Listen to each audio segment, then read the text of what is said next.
Hello everyone, welcome back to my channel Shweta biology classes. आज का हमारा टॉपिक है सेल या कोशिका। टॉपिक को स्टार्ट करने से पहले मैं ये बात क्लियर कर देती हूँ। पिछली वीडियो में मुझसे कुछ लोगों ने पूछा था कि ये जो आप जिससे वीडियो बनाते हैं वो नोट्स आपके ही हैं क्या। तो मैं आप लोगों को बता देती हूँ, ये जो नोट्स मैं बनाती हूँ, ठीक है, ये मेरे खुद के नोट्स हैं। ये मैं वीडियो बनाने से पहले बनाती हूँ आप लोगों के लिए। इसमें मैं इजी पॉइंट्स लिखती हूँ, ठीक है, जिससे आप लोगों को समझने में आसानी हो। नोट्स तो बहुत मिल जाएंगे आप लोगों को, लेकिन इजी नोट्स मिल पाना बहुत ही मुश्किल होता है। ठीक, अब मैं स्टार्ट करती हूँ अपना टॉपिक। हमारा टॉपिक है सेल या कोशिका। कोशिका क्या होता है, क्या होती है कोशिका? कोशिका हमारे शरीर की एक इकाई होती है। हमारे शरीर की एक इकाई होती है जिससे हमारा शरीर का निर्माण होता है। शरीर का ढांचा जो होता है कोशिकाओं से मिलकर ही बना होता है। देखिए, structural and functional unit is called cell. मतलब कि संरचनात्मक एवं क्रियात्मक इकाई को सेल कहा जाता है। The basic unit of life is called cell. जीवन की आधारभूत इकाई को सेल कहते हैं, या फिर कोशिका जीवन की आधारभूत इकाई होती है। ठीक है। The word cell originated from the Latin word cellula. Cell शब्द की उत्पत्ति लैटिन वर्ड सेलुला से हुई है, विच मीन्स ए बॉक्स, जिसका अर्थ है एक कोष्ठ। ठीक है, एक कोष्ठ सेल कहलाता है और बहुत सारी कोष्ठ क्या बन जाती है, कोशिकाएं बन जाती हैं। ठीक है। अब देखिए, स्टडी ऑफ सेल, सेल की अध्ययन को क्या कहेंगे हम, साइटोलॉजी, या फिर हिंदी में कोशिका विज्ञान कहते हैं। फादर ऑफ सेल किसे कहते हैं, रॉबर्ट हुक को।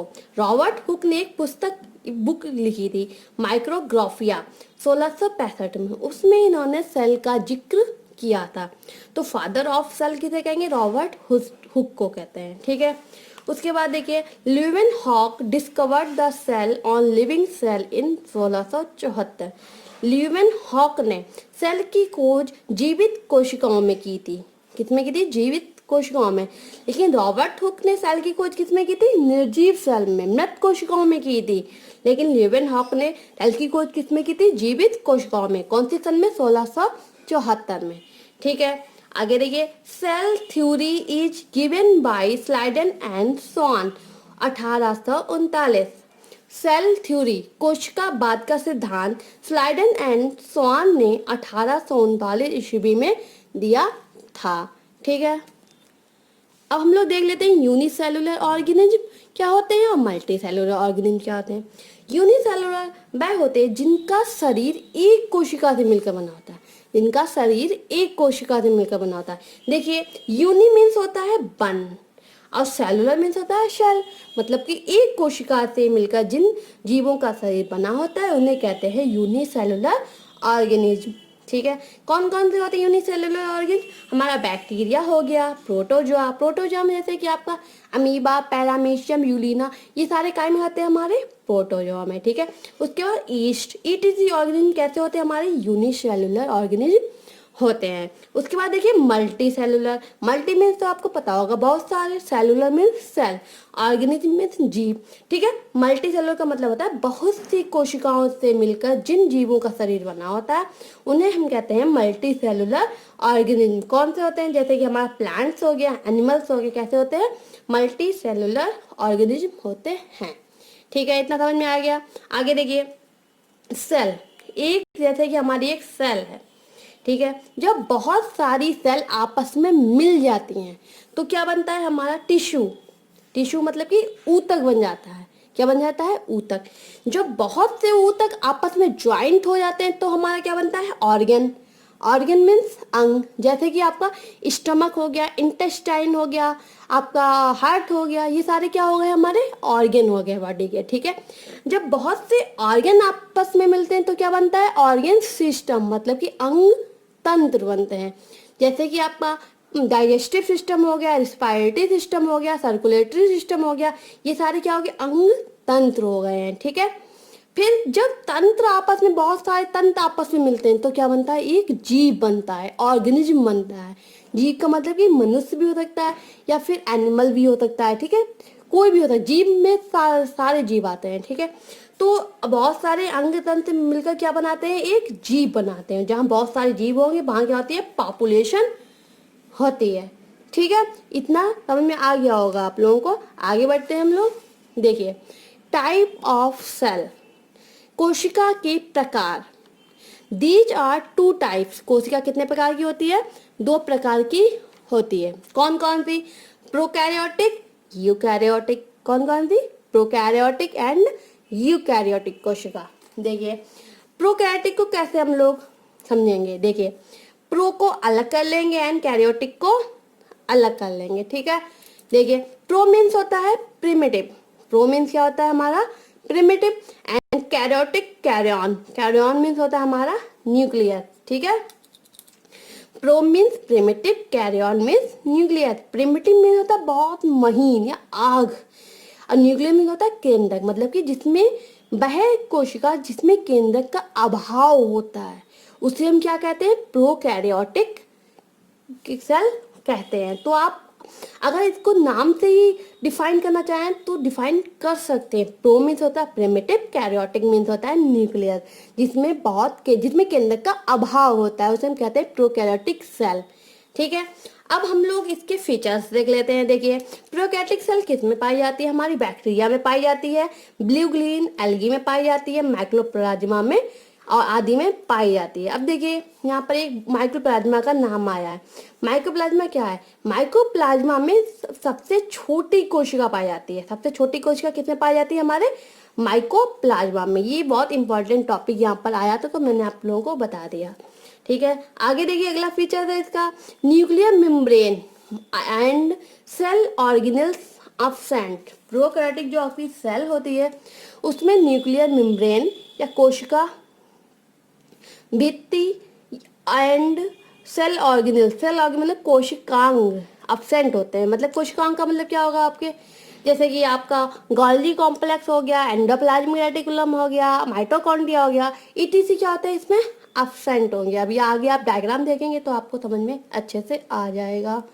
आगे देखिए, राइबोसोम कितने, 70S टाइप, मतलब कि राइबोसोम 2 टाइप के होते हैं, 70S एंड 80S। लेकिन प्रोकैरियोटिक जो आपकी सेल होती है उसमें राइबोसोम 70S टाइप के होते हैं। इसमें डीएनए कैसे होता है, इसमें डीएनए न्यूक्लियोइड होता है। डीएनए कैसा होता है, न्यूक्लियोइड होता है। और प्रोकैरियोटिक सेल की सेल वॉल कैसे बनी होती है, cell wall mucopeptide and peptidoglycan की बनी होती है। काहे की बनी होती है, म्यूकोपेप्टाइड एंड पेप्टिडोग्लाइकन की सेल वॉल बनी होती है, किसमें, प्रोकैरियोटिक सेल में, ठीक है। अब हम बात करेंगे अपने यूकैरियोटिक सेल की। देखिए, यू मीन्स होता है ट्रू, जैसे हमने प्रोकैरियोटिक को डिफाइन किया था वैसे हम यूकैरियोटिक को भी कर लेंगे। देखिए, यू मीन्स होता है ट्रू, यू मीन्स क्या होता है हमारा, ट्रू। कैरियन मीन्स होता है न्यूक्लियस, कैरियन मीन्स क्या होता है, न्यूक्लियस, मतलब कि सत्य केंद्रक। जिन कोशिकाओं में सत्य केंद्रक पाया जाता है उसे हम क्या कहते हैं, यूकैरियोटिक सेल कहते हैं। देखिए, यूकैरियोटिक सेल किस में पाई जाती है, मोस्टली एनिमल्स एंड प्लांट्स में यूकैरियोटिक सेल पाई जाती है। आगे देखिए, nuclear membrane and all cell organelles are present. क्या होते हैं, प्रेजेंट मतलब कि पाए जाते हैं। Nuclear membrane and all cell organelles, cell organelles मैंने अभी बताया था आपको, Golgi complex, ER reticulum, mitochondria, plastid etc cell organelles पाए जाते हैं। राइबोसोम देखिए, इसमें ribosome 70S and 80S type का होता है। अभी मैंने बताया था राइबोसोम दो प्रकार से होता है, 70S एंड 80S। तो यूप्रोकैरियोटिक में ओनली 70S था, यूकैरियोटिक में आपका 70 एंड 80S दोनों टाइप का पाया जाता है। आगे देखिए, histone protein present in DNA, DNA में हिस्टोन प्रोटीन पाई जाती है। डीएनए में क्या पाई जाती है, हिस्टोन प्रोटीन पाई जाती है। Cell wall made up cellulose, मतलब कि यूकैरियोटिक की जो आपकी सेल वॉल होगी वो काहे की बनी होती है, हमारी सेलुलोज की, ठीक है। मतलब कि प्लांट सेल में जो सेल वॉल होती है वो काहे की बनी होती है, हमारी सेलुलोज की, ठीक है। तो ये दो टाइप आपके यहाँ पर कंप्लीट होते हैं। मैं आशा करती हूँ कि आपको इतना तो समझ में आ ही गया होगा, ठीक है। अब हम आते हैं अपने नेक्स्ट टॉपिक की ओर, उसका नाम है स्ट्रक्चर ऑफ सेल।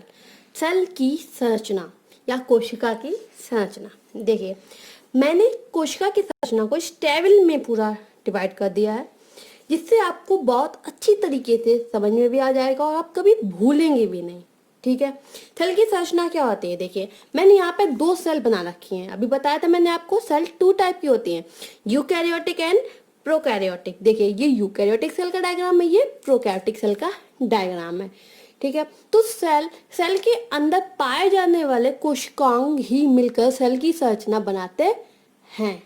ठीक है, इधर मैंने सेल के कोशिकांग लिखा है और इधर मैंने सेल को बनाया है, तो मैं आपको इधर बताती जाऊंगी, इधर समझाती जाऊंगी। ठीक है, तो स्टार्ट करते हैं। देखिए, सबसे पहले सेल ऑर्गेनेल्स, यहाँ पे मैंने हिंदी भी लिख दी है, कोशिकांग। उसके बाद है एक्सप्लोर्स, मतलब कि खोज करता। स्पेशल करेक्टर्स, मतलब कि विशेष बातें या विशेषताएं। ठीक है, पहला हमारा सेल ऑर्गेनेल्स होता है सेल मेम्ब्रेन, मतलब कि कोशिका भित्ति या प्लाज्मा मेम्ब्रेन। सेल मेम्ब्रेन को हम लोग प्लाज्मा मेम्ब्रेन भी कहते हैं। अब बताते हैं हम आपको, इधर देखिए सेल मेम्ब्रेन क्या होता है। देखिए, जो ये ब्लैक लाइन दिख रही है ना आपको, ये क्या है? हमारी सेल मेम्ब्रेन है। सेल मेम्ब्रेन क्या होती है? सेल मेम्ब्रेन सेल को एक शेप देती है। क्या देती है? एक शेप देती है। सेल मेम्ब्रेन की खोज सबसे पहले कार्ल नेगली ने 1855 में की थी। किसने की थी? कार्ल नेगली ने 1855 में की थी। सेल मेम्ब्रेन सेल में पाई जाने वाली पहली परत होती है जो सेल को एक निश्चित आकार प्रदान करती है। ठीक है, ये कैसी होती है? देखिए, आउटर कवर सेमी परमिएबल, मतलब कि ये अर्ध पारगम्य होती है। मतलब कि इसमें जो अनवांटेड मैटर्स होते हैं जो इसके बाहर भी जा सकते हैं, बाहर जा सकते हैं, और जो मतलब कि इसके अच्छे मैटर्स होते हैं वो बाहर से अंदर भी आ सकते हैं। सेमी परमेबल का ये मतलब होता है अर्ध पारगम्य, जिससे अंदर से बाहर भी कोई चीज आ सकती है और बाहर से अंदर भी कोई चीज आ सकती है। ठीक है, एग्जाम्पल के लिए हमारी स्किन, ठीक है, स्किन से पसीना निकलता है तो अंदर से कोई चीज बाहर सीक्रेट होती है ना। ठीक है, और जब हम इस पर ऑयल मसाज करते हैं, कैसे करते हैं? ऑयल मसाज करते हैं ना, तो हमारा जो ऑयल होता है वो हमारा ये स्किन हमारी सोख लेती है, एब्जॉर्ब कर लेती है, तो हमारी स्किन कैसी होती है? सेमी परमेबल होती है। ऐसे ही ये लेयर कैसी होती है? हमारी सेमी परमेबल होती है। तो आपको सेल मेम्ब्रेन समझ में आ गई होगी। सबसे पहला स्ट्रक्चर जो सेल वॉल का सबसे पहला होता है वो हमारा क्या होता है? सेल मेम्ब्रेन होता है। देखिए, इसमें भी है सेल मेम्ब्रेन एंड इसमें भी है। ठीक है, आगे बढ़ते हैं हम लोग। नंबर 2 है हमारा सेल वॉल। सेल वॉल की खोज रॉबर्ट हुक ने 1665 में की थी। किसने की थी? रॉबर्ट हुक ने। अभी बताया मैंने कि सेल वॉल यूकैरियोटिक में काय की बनी होती है? सेलुलोज की, एंड प्रोकैरियोटिक में म्यूकोपेप्टाइड एंड पेप्टिडोग्लाइकॉन की बनी होती है। It is a hard and film, यह बहुत मोटी और दृढ़ होती है, मोटी और दृढ़ होती है। देखिए, ये सेल मेम्ब्रेन है, सेल वॉल है। देखिए, ये सेल वॉल है जो बहुत मोटी और हार्ड होती है। ये मनुष्य की सेल में, मतलब कि एनिमल सेल में नहीं पाई जाती है। ये कितने पाई जाती है? ओनली प्लांट सेल में एंड प्रोकैरियोटिक सेल में पाई जाती है।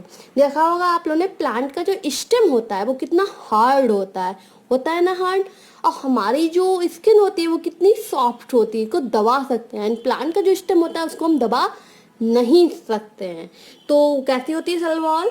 हार्ड एंड फिर्म होती है। अगला है हमारा प्रोटोप्लाज्म, जीव द्रव्य की खोज डुजार्डिन एंड पुरकिंजे नाम के वैज्ञानिक ने की थी। जीव द्रव्य क्या होता है? सेल कोशिका के अंदर, जो एक सेल है, सेल के अंदर जीव द्रव्य पाया जाता है। यह गाढ़ा एवं तरल पदार्थ होता है जिसमें सारे जो कोशिकांग होते हैं वो पाए जाते हैं। ठीक है, जीव द्रव्य 2 प्रकार का होता है। जीव द्रव्य कितने प्रकार का होता है? 2 प्रकार का। कौन कौन सा? देखिए, एक कोशिका के अंदर जो पाया जाता है जीव द्रव्य उसको हम कहते हैं साइटोप्लाज्म, उसको हम क्या कहते हैं? साइटोप्लाज्म। और एक जो न्यूक्लियस के अंदर जीव द्रव्य पाया जाता है उसको हम कहते हैं न्यूक्लियोप्लाज्म। क्या कहते हैं उसको? हम न्यूक्लियोप्लाज्म कहते हैं। ठीक है, एक तो हमारा इसके अंदर पाया जाता है न्यूक्लियस के अंदर न्यूक्लियोप्लाज्म एंड कोशिका के अंदर तो साइटोप्लाज्म। ये भूलने वाली बात नहीं है, आपको याद रहेगा।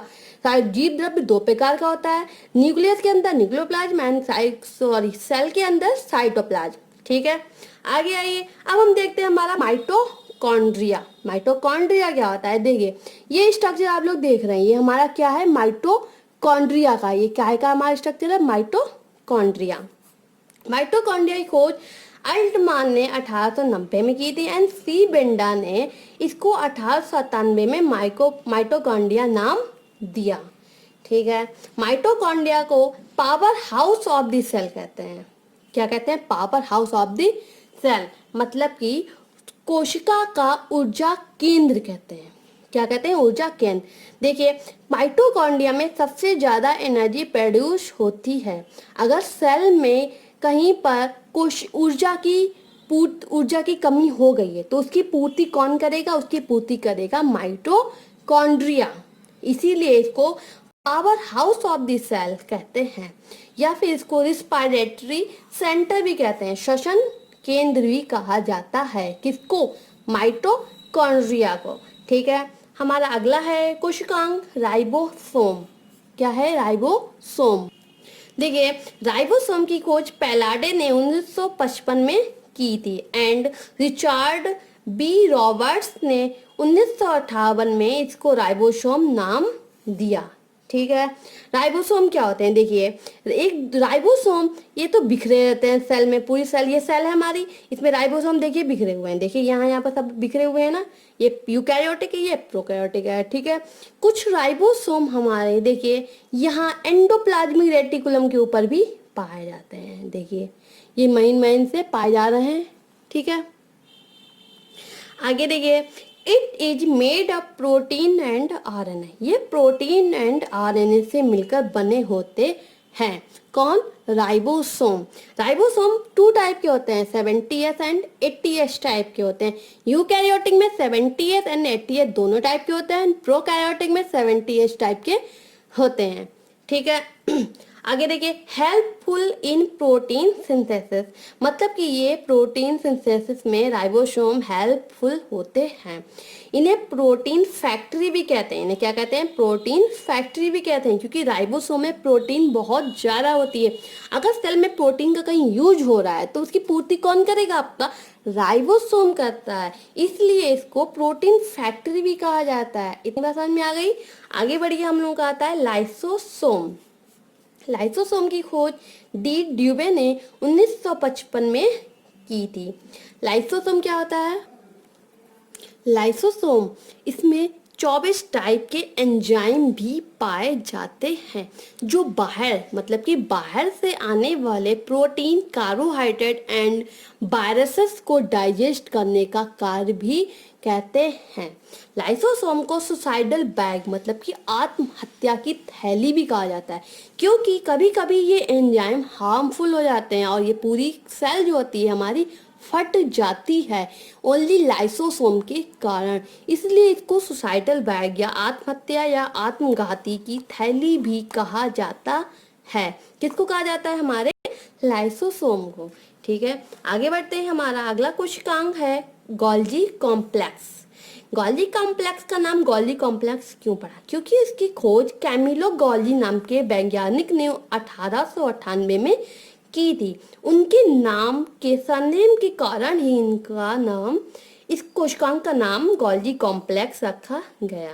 ठीक है, गोल्जी कॉम्प्लेक्स क्या होता है, ये मेन ऑर्गेनेल्स होता है, क्योंकि यह सेल बॉल, जो आपकी सेल बॉल होती है ना, वो गोल्जी कॉम्प्लेक्स ही बनाती है। गोल्जी कॉम्प्लेक्स के कारण सेल बॉल का निर्माण होता है। ठीक है, आगे देखिए, इसे ट्रैफिक पुलिस भी कहा जाता है। ट्रैफिक पुलिस क्यों कहा जाता है, आपने देखा होगा कि रोड पर हमारे, जैसे कि मान लीजिए चौराहे पे एक ट्रैफिक पुलिस खड़ी हुई है। ठीक है, पुलिस क्या करती है, लेफ्ट साइड से गाड़ियां आ रही होती हैं, कोई राइट साइड से आ रही होती हैं। ठीक है, इनको क्या करता है, इनसे पूछता है कि किधर किसको जाना है, फिर उससे उसको उधर भेजता है। ऐसे ही गोल्जी कॉम्प्लेक्स जो होता है वो हमारे सेल में ट्रैफिक पुलिस का वर्क करता है, कि हमारे सेल में बहुत से आपके न्यूक्लियर मेम्ब्रेन आ रहा है, तो कहीं कुछ प्रोटीन्स आ रहे हैं, कि एंजाइम्स आ रहे हैं, तो ये सबको पहले सबसे मतलब उसके पूछेगा कि किसे किसको किधर जाना है। तो फिर उसे फिर उन सबको ये वेसाइकल्स में बंद करते हैं, और जिसको जहाँ जाना होता है वहाँ उसको ये प्रोवाइड करते हैं। इसलिए इसको ट्रैफिक पुलिस के नाम से भी जाना जाता है। सिक्रेशन, ये सीक्रेट करता है। क्या सीक्रेट करता है? यह स्पेशल टाइप के एंजाइम को सीक्रेट करता है। इसमें गोल्गी कॉम्प्लेक्स में एक स्पेशल टाइप के एंजाइम होते हैं जिसको ये सीक्रेट करता है। और इसका वर्क क्या होता है? स्टोरेज, भंडारण करता है। सिंथेसिस में गोल्गी कॉम्प्लेक्स हेल्पफुल होता है। ठीक है, अगला हमारा पॉइंट है प्लास्टिड। ये हमारा मोस्ट इंपॉर्टेंट पॉइंट है, जिसको हिंदी में लवक कहते हैं। हैकल ने 1865 में प्लास्टिड की खोज की थी। प्लास्टिड लवक, इस रंगों के आधार पर लवक को 3 पार्ट में डिवाइड किया गया है। कौन कौन से पार्ट? नंबर 1 ल्यूकोप्लास्ट, जिसको हिंदी में अवर्णी लवक कहते हैं। उसके बाद है हमारा क्रोमो, जिसको हिंदी में वर्णी लवक कहते हैं। ल्यूकोप्लास्ट को अवर्णी लवक, क्रोमोप्लास्ट को वर्णी लवक एंड क्लोरोप्लास्ट को हरित लवक भी कहते हैं। अब देखिए ल्यूकोप्लास्ट क्या होता है। ल्यूकोप्लास्ट प्लांट के उन पार्ट को कलर देता है जो सनलाइट से दूर होते हैं, जैसे कि हमारा रूट हो गया, हमारा स्टेम हो गया, उसमें कलर ल्यूकोप्लास्ट के कारण ही होता है। हमारा अगला है क्रोमोप्लास्ट, वर्णी लवक। क्रोमोप्लास्ट हरे रंग को छोड़कर अन्य सभी कलर के होते हैं। जैसे टमाटर का लाल रंग किसके कारण होता है? क्रोमोप्लास्ट के कारण। और संतरी का ऑरेंज रंग, बनाना का येलो रंग, ये सब किसके कारण होते हैं? हमारे वर्णी लवक के द्वारा ही पाए जाते हैं। अगला है हमारा क्लोरोप्लास्ट। क्लोरोप्लास्ट समझ ही रहे होंगे आप लोग, हरित लवक। पेड़ पौधों में जो हरा रंग पाया जाता है वो क्लोरोप्लास्ट के द्वारा ही पाया जाता है। क्लोरोप्लास्ट में क्लोरोफिल पाया जाता है। क्लोरोफिल से क्या होता है? क्लोरोफिल के द्वारा पेड़ पौधे फोटोसिंथेसिस की प्रोसेस करके अपना फूड स्वयं बनाते हैं। क्या बनाते हैं? फूड स्वयं बनाते हैं। लेकिन मनुष्यों में क्लोरोफिल नहीं पाया जाता है, इसलिए वह अपना भोजन स्वयं नहीं बना पाते हैं और अपने भोजन के लिए हमेशा पेड़ पौधों पर निर्भर करते हैं। ठीक है, तो ये क्लोरोप्लास्ट हमारा बहुत इंपॉर्टेंट टॉपिक या बहुत इंपॉर्टेंट पॉइंट है, क्लोरोफिल। अब क्वेश्चन आ जाता है कभी कभार कि पौधों में प्रकाश संश्लेषण क्यों होता है? पौधे ही प्रकाश संश्लेषण की क्रिया क्यों करते हैं, मनुष्य क्यों नहीं करते हैं? क्योंकि पौधों में क्लोरोफिल पाया जाता है और मनुष्यों में क्लोरोफिल नहीं पाया जाता है। आपने देखा होगा सभी प्लांट कैसे होते हैं? ग्रीन कलर के होते हैं। किसके कारण? क्लोरोप्लास्ट के कारण। ठीक है, ठीक। अगले हम बढ़ते हैं न्यूक्लियस। न्यूक्लियस की खोज रॉबर्ट ब्राउन ने 1831 में की थी।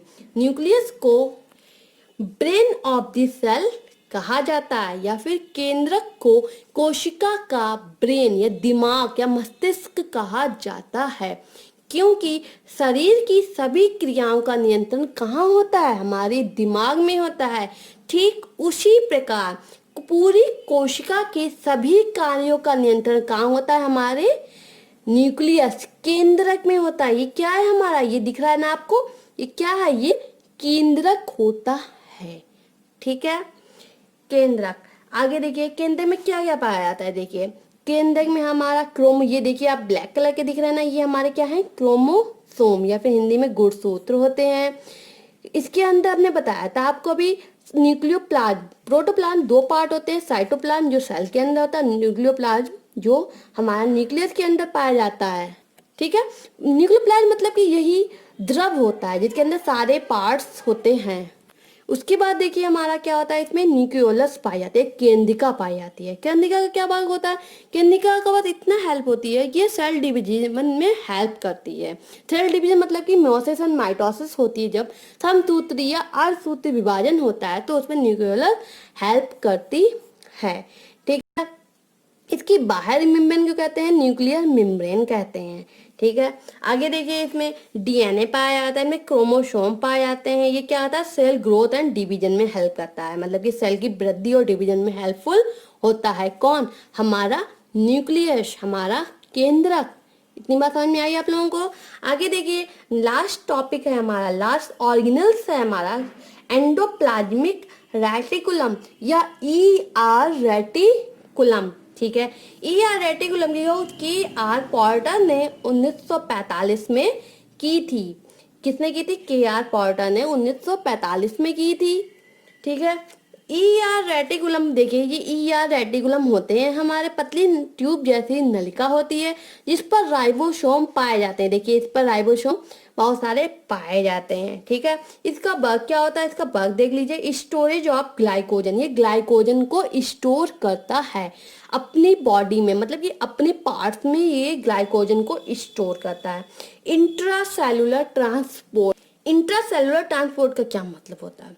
सेल के साइटोप्लाज्म में एंड न्यूक्लियस के न्यूक्लियोप्लाज्म में विभिन्न पदार्थों का इंट्रासेलुलर जो ट्रांसपोर्ट होता है वह हमारा ER या एंडोप्लाज्मिक रेटिकुलम के द्वारा ही होता है। समझ में आ गया? आगे देखिए, सिंथेसिस ऑफ लिपिड। लिपिड की जो सिंथेसिस होती है वो किसके द्वारा होती है? हमारे ER रेटिकुलम के द्वारा ही होती है। ठीक, तो ये क्या हो गया? हमारा कंप्लीट हुआ। सेल ऑर्गेनल्स हमारे सारे कंप्लीट हो गए। सेल ऑर्गेनल्स मिलकर ही कोशिका बनाते हैं। और कोशिका क्या मिलकर बनाती है? ऊतक बनाती है। ऊतक अंग बनाते हैं। अंग अंग तंत्र, और अंग तंत्र से हमारा शरीर बन जाता है। हमारा शरीर का जो ढांचा तैयार होता है वो कोशिकाओं से मिलकर ही तैयार होता है। अब आप एक बार डायग्राम्स को भी देख लीजिए। देखिए, ये यूकैरियोटिक सेल है हमारी, ये प्रोकैरियोटिक सेल है। ठीक है, यूकैरियोटिक में सबसे पहले आप देखिए सेल वॉल। अभी मैंने आपको बताई थी सेल वॉल क्या होती है। उसके बाद देखिए सेल मेम्ब्रेन होती है जो हमारी कोशिका को एक शेप देती है और जो सेमी परमेबल होती है। उसके बाद देखिए क्लोरोप्लास्ट, हरित लवक जिसका कलर हरा होता है, जो प्लांट में हरा रंग क्रिएट करती है। एंडोप्लाज्मिक रेटिकुलम पाया जाता है, जो पतली नली होती है इन पर राइबोसोम पाए जाते हैं। उसके बाद देखिए न्यूक्लियस। न्यूक्लियस हमारा क्या होता है? सेल का ब्रेन होता है। सबसे पहले न्यूक्लियर मेम्ब्रेन, न्यूक्लियस के बाहर जो होती है पतली संरचना उसको कहते हैं हम न्यूक्लियर मेम्ब्रेन कहते हैं। उसके बाद न्यूक्लियोलर मतलब कि केंद्रिका। देखिए, ये होती है हमारी केंद्रिका जिसका क्या यूज होता है? जो सेल डिवीजन में यूज हेल्पफुल होती है। उसके बाद देखिए हमारा क्या हुआ है? न्यूक्लियोप्लाज्म। इसके अंदर जो द्रव्य भरा होता है उसको हम क्या कहते हैं? न्यूक्लियोप्लाज्म कहते हैं। इसमें फिर क्या होते हैं? क्रोमोसोम होते हैं। ठीक है, ये सारे पार्ट्स काय के होते हैं? हमारे केंद्रक के होते हैं। काय के होते हैं? केंद्रक के होते हैं। उसके बाद ये होती है वैक्यूल्स, जो बड़ी बड़ी वैक्यूल्स होती हैं जिसको हम रिक्तिका कहते हैं। उसके बाद ये टिब्यूल्स होते हैं। और देखिए यहाँ पर हमारा साइटोप्लाज्म है। उसके बाद देखिए माइटोकॉन्ड्रिया होता है जिसे power house of the cell कहते हैं। फिर ये हमारे राइबोसोम होते हैं, गोल्गी कॉम्प्लेक्स जिसे टैफिक पुलिस कहते हैं, लाइसोसोम जिसे साइडल बैग कहते हैं। ये सारे अंग मिलकर क्या बना रहे हैं? एक कोशिका का निर्माण करते हैं। एक कोशिका में प्रायः एक केंद्रक ही पाया जाता है, कभी कभार एक से अधिक भी केंद्रक पाए जाते हैं। ठीक है, ये हमारी हो गई यूकैरियोटिक सेल। अब प्रोकैरियोटिक सेल एक बार देख लेते हैं। देखिए, प्रोकैरियोटिक में भी मैंने आपको बताया था सेल ऑर्गेनल्स मतलब कि आपका माइटोकॉन्ड्रिया, आपका राइबोसोम, आपका Golgi complex, lysosome, chloroplast, ER reticulum, ये सारे के सारे प्रोकैरियोटिक सेल में क्या होते हैं? अब्सेंट होते हैं, अनुपस्थित होते हैं, पाए नहीं जाते हैं। इसमें क्या क्या पाया जाता है? इसमें सेल वॉल पाई जाती है, सेल मेम्ब्रेन पाई जाती है, पिलाई पाए जाते हैं, राइबोसोम पाया जाता है, साइटोप्लाज्म पाया जाता है, उसके बाद फ्लैजेलम पाया जाता है एंड न्यूक्लियोइड DNA पाया जाता है। केवल इतने पार्ट प्रोकैरियोटिक में पाए जाते हैं। यूकैरियोटिक में सारे के सारे आपके सारे सेल ऑर्गेनल्स पाए जाते हैं। तो ये हमारा टॉपिक यहाँ पर खत्म होता है। अगर आपको इस टॉपिक में कोई भी वर्ड या कोई भी चीज़ समझ में नहीं आती है तो आप नीचे कमेंट बॉक्स में ज़रूर मुझे बताएं कि क्या आपको समझ में नहीं आया है। और आप अगर चाहते हैं कि आपसे रिलेटेड कोई दूसरी वीडियो के लिए तो आप ज़रूर कमेंट बॉक्स में बताएं, मैं आपकी दूसरी वीडियो ज़रूर बनाऊंगी। ठीक है, तो मैं आशा करती हूँ आप लोगों का आज का टॉपिक अच्छे से